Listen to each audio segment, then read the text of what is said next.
Kinshasa, Lubumbashi, Matadi, Goma, Mbandaka, Bukavu, Kisangani, Mbujimai, Kenge. iWeb, l'information pour vous et avec vous En toute objectivité. À vous la parole. iWeb. Bonjour chers auditeurs de iWeb, bienvenue à votre émission Top 15. Aujourd'hui, nous allons parler sur le départ de Moïse Katumbi de l'Union sacrée de Tshisekedi, famille politique du chef de l'État. Moïse Katumbi, qui a été reçu par la Radio France Internationale, a annoncé aussi sa candidature à l'élection présidentielle prévue en 2023. Est-ce que Moïse Katumbi représente-t-il un danger pour Tshisekedi? Quels sont les enjeux de son départ? Nous allons en parler avec M. Daniel Ngalamouloumé Tchibouaboua, l'un des communicateurs de l'Union sacrée, l'un des communicateurs plutôt de UDPS, parti au pouvoir, à qui je dis bonjour. Bonjour, monsieur le journaliste. Vous allez bien? Nous tenons par la grâce de Dieu. Enfin, Katumbi a quitté l'Union sacrée de Tshisekedi. Ouf de soulagement ou bien frustration? Bon, ça ne peut pas nous faire perdre nos IDPS en tant qu'un parti de masse en République démocratique du Congo. Le départ de Katumbi, pour nous, nous le considérons comme un jeu d'enfant. C'est comme si un petit qui est en train de jouer une utopie comme ça. Je sais mieux que Katumbi s'est déclaré candidat aux élections présidentielles de notre pays. Maintenant, les problèmes de fond que M. Katumbi va rencontrer dans son chemin, ça ne serait pas Félix Tshisekedi, ça ne sera pas l'IDPS, ça ne serait pas le peuple congolais, mais Katumbi, les problèmes de fond qu'il va rencontrer plutôt dans son chemin, c'est la loi de la République.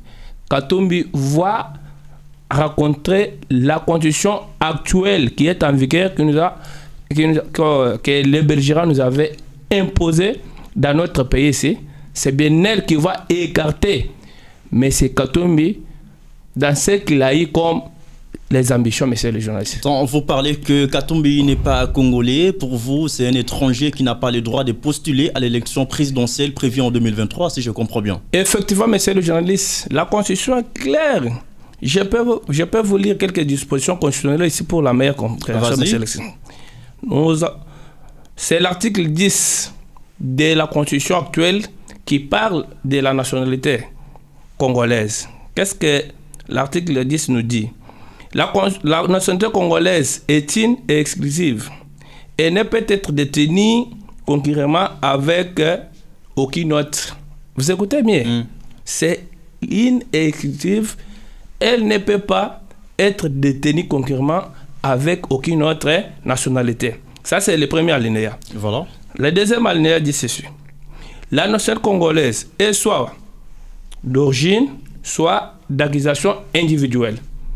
La loi est claire. La loi nous parle que nous avons deux sortes de la nationalité congolaise. Il y a une nationalité congolaise par acquisition et la nationalité congolaise par naissance qui est d'origine. Maintenant, si nous allons parcourir... Donc, Katumbi est congolais par acquisition. C'est un apatride, connaît de tout le monde. C'est un apatride, connaît de tout le monde. Il n'est pas un Congolais par naissance. Si nous allons parcourir la même constitution, monsieur le journaliste, dans son article 72, qu'il me soit permis de vous lire ça, vous pouvez me présenter. Vous pouvez me présenter. Oui, qui nous suivent parce que nous avons les professeurs constitutionnalistes à l'entourage de M. Katumbi, mais qui ne parviennent pas de lire la Constitution pour apprendre à ces messieurs qu'il n'aura pas droit de postuler dans notre pays comme candidat président de la République. Qu'est-ce que l'article 72 de notre Constitution nous dit? Il ne peut être candidat à l'élection du président de la République s'il ne remplit des conditions ci-après. Possède la nationalité congolaise d'origine. Vous-même, vous voyez que la Constitution actuelle a déjà verrouillé pour ce point. Mais c'est Katumbi, même s'il va postuler comme candidat président de la République, mais avec notre constitution que les Belgérans nous avaient imposée ici, Katumbi sera écarté dans la course.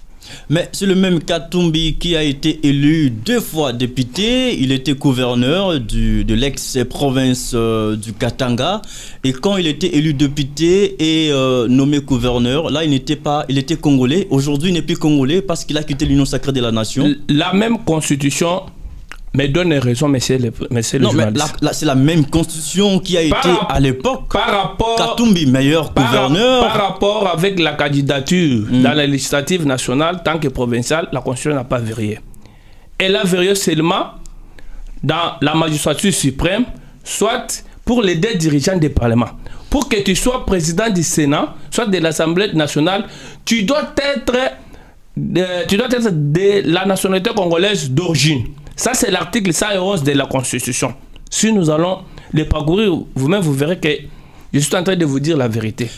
Constitution a varié seulement pour les 3 points. L'accession à la magistrature suprême.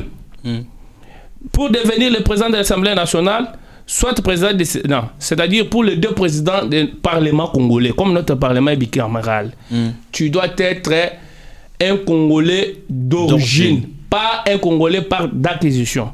Et puis, si nous allons parcourir l'alinéa 2, l'alinéa qu'il me soit permis de l'article 10 que j'avais évoqué en premier lieu là, qu'est-ce que cet article-là nous dit?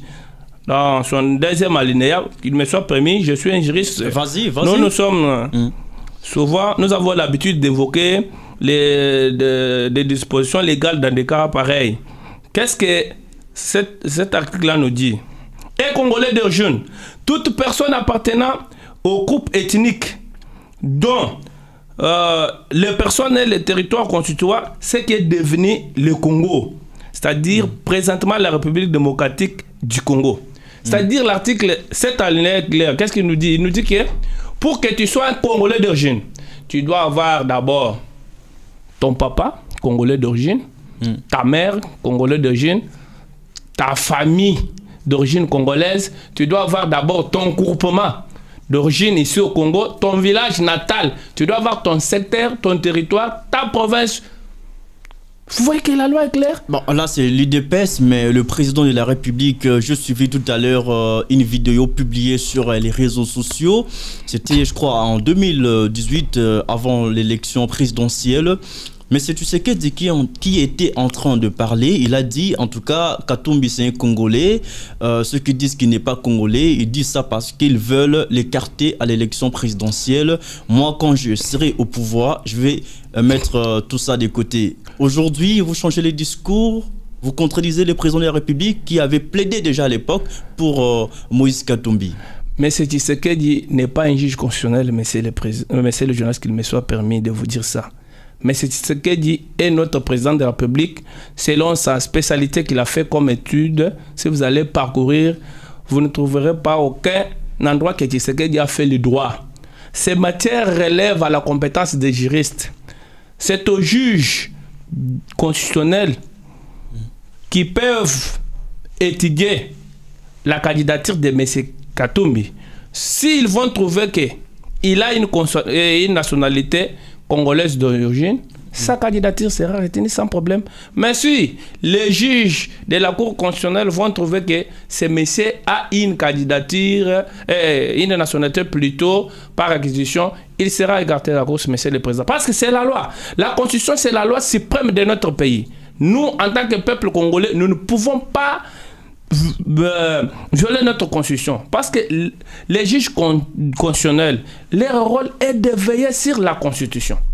C'est là où vous voyez souvent quand un individu dépose sa candidature au niveau de la CENI, c'est la Cour constitutionnelle qui est habilitée de rendre une liste définitive qui va passer aux élections. C'est là où je vous dis que si c'est monsieur, si c'est Sariano, si c'est qu'il a, il a son nom propre de chez eux là. Si c'est Sariano qui est aujourd'hui devenu Katumbi ici, a eu ses ambitions ici de venir jouer avec le Congo, mais pas le Congo d'aujourd'hui. Ils ont joué avec le Congo d'hier, avec leur mouvement AFDEL. Le Congo d'aujourd'hui, c'est un Congo de veillants héros, monsieur le président, monsieur le journaliste, qu'il me soit permis de vous dire. Vous pouvez aussi me permettre... Voilà, c'est une belle réflexion de votre part. Regardez cette photo, par exemple. Les deux leaders de la République démocratique du Congo. On sent peut-être la sincérité. Les deux amis d'hier sont devenus aujourd'hui adversaires. Bon, tout change, hein? Dans la politique, il y a toujours des adversaires, il n'y a pas des ennemis. Si vous regardez bien le parcours politique de ces messieurs, c'est un hypocrite, un danger. À côté un hypocrite, des autres. Pourtant, il vous a dit la vérité. Écoutez, regardez par exemple, dans cet article, Katumbi qui dit, je vais retrouver l'article de France 24. Voilà, le bilan du président Tshisekedi est très mauvais, chaotique.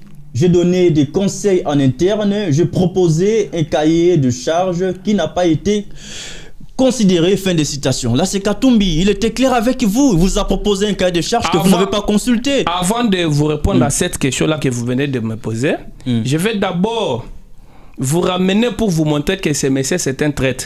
Ces messieurs venaient ici au Congo avec les régimes passés de AFDEL ici. Mais il avait trahi ce régime-là en peine d'arriver près de la période électorale. Ces messieurs avaient quitté le PPRD pour aller rejoindre M. Etienne Tshisekedi au niveau de la Belgique dans les rassemblements. Voilà. Maintenant, avec les rassemblements, quand on était devenu prêt avec les élections, a quitté Félix Tshisekedi avec les Sissanga et Fayoul qui est devenu aujourd'hui notre opposant ici, pour aller faire l'ensemble pour les changements. Il a quitté la Mouka pour aller faire l'ensemble pour les changements en Afrique du Sud. Ces messieurs, quand ils sont allés à Janval, il a trahi pour faire aussi la Mouka, lui consort là. Maintenant, avec la Mouka, il a abandonné les deux messieurs de la Mouka là, je ne peux pas citer leur nom sur les micros, pour rejoindre M. Félix Tshisekedi. Aujourd'hui, arrivé aussi dans une période préélectorale, les messieurs quittent Félix Tshisekedi pour se proclamer aussi candidat aux élections présidentielles. Il a le droit de postuler. Il a le droit, mais c'est la Constitution qui va trancher, parce que je vous ai déjà lu les dispositions constitutionnelles ici. Maintenant, par rapport avec la question du bilan, il a critiqué le bilan de Tshisekedi, un bilan chaotique, un très mauvais bilan. Je suis en train de regretter de ma part, monsieur le président. Quand on parle... Monsieur le journaliste. Monsieur le journaliste, bon, il me soit permis, souvent j'ai l'habitude de citer monsieur le président, parce que je suis un juriste. Devant des bars, devant des pareilles discussions, nous sommes habitués d'appeler... Bon, monsieur le président, bon... Je vous comprends, c'est naturel. Je me vois comme si je suis devant un juge, devant le tribunal, aussi longtemps que je suis devant un journaliste sur le plateau. Tout à fait. Bon, mais c'est le journaliste, je vais vous dire ceci, par rapport à ce que Katumbi a parlé, que le bilan de M. Félix Tshisekedi est chaotique. D'ailleurs, très chaotique, pas chaotique, très chaotique. Lui-même, Katumbi, c'est un bilan pour Félix Tshisekedi. Là, je vous rassure, l'opinion nationale, tant qu'internationale, est témoin sur ce point ici. Katumbi en personne avec tout son groupe là, et le bilan pour Félix Tshisekedi. Comment? Expliquez-nous. Vous-même, vous savez que Katumbi était en exil. Il avait été exilé par les régimes passés. S'il a eu la chance de revenir ici au Congo, c'est Félix Tshisekedi. C'est grâce à Félix Tshisekedi. Et d'ailleurs, quand Félix Tshisekedi a accédé au pouvoir, c'est lui qui avait instruit le gouvernement congolais de pouvoir donner les passeports et les visas à ces messieurs, soit disant Katumbi ici, les Sérieux aussi, pour revenir au pays. Et puis, lui, quand il avait descendu à l'avion, lors de ce retour-là, son premier discours était quoi? Son mot de remerciement était, je remercie mon frère Félix Tshisekedi parce que grâce à lui, je suis de retour sur le Congo. Si Katumbi aujourd'hui est ici, dans la République démocratique du Congo, en train de se déambuler, en train de faire tous les mouvements, c'est grâce à Félix Tshisekedi. D'ailleurs, sa présence ici, dans notre pays ici. C'est un bilan. C'est un bilan pour Félix Tshisekedi. Là c'était avant que Katumbi adhère dans l'Union sacrée. Mais pendant qu'il était dans l'Union sacrée, il a dit « J'ai donné des conseils qui n'ont pas été pris en compte. » Lesquels? Je vous ai dit que ce monsieur-ci, souvent c'était un grand, tel que vous le voyez là. Ce monsieur était venu à l'Union sacrée pour s'enrichir. D'ailleurs, il a occupé des grands ministères quand il est venu. C'est comme ça avec lui. Ce qu'il avait fait avec les régimes passés, c'est la même jurisprudence qu'il a répété avec Félix Tshisekedi. Hein? Même nous, quand il était venu s'adhérer derrière nous, là, on sait et on savait que Katumbi, c'est un traître. Il ne peut pas achever avec nous. C'est ce qu'il vient de manifester aujourd'hui. Voilà, Katumbi, c'est un traître. Ça ne vient pas de moi, ça vient de monsieur Daniel Tchiboaboua qui a répondu volontiers à nos différentes questions au cours de cette émission qui touche à sa fin. Mesdames et messieurs, merci de nous avoir prêté oreille attentive. À très prochainement. Kinshasa, Lubumbashi, Matadi, Goma, Mbandaka, Bukavu, Kisangani, Mbuji-Mayi, Kenge. iWeb, l'information pour vous et avec vous En toute objectivité, à vous la parole. iWeb.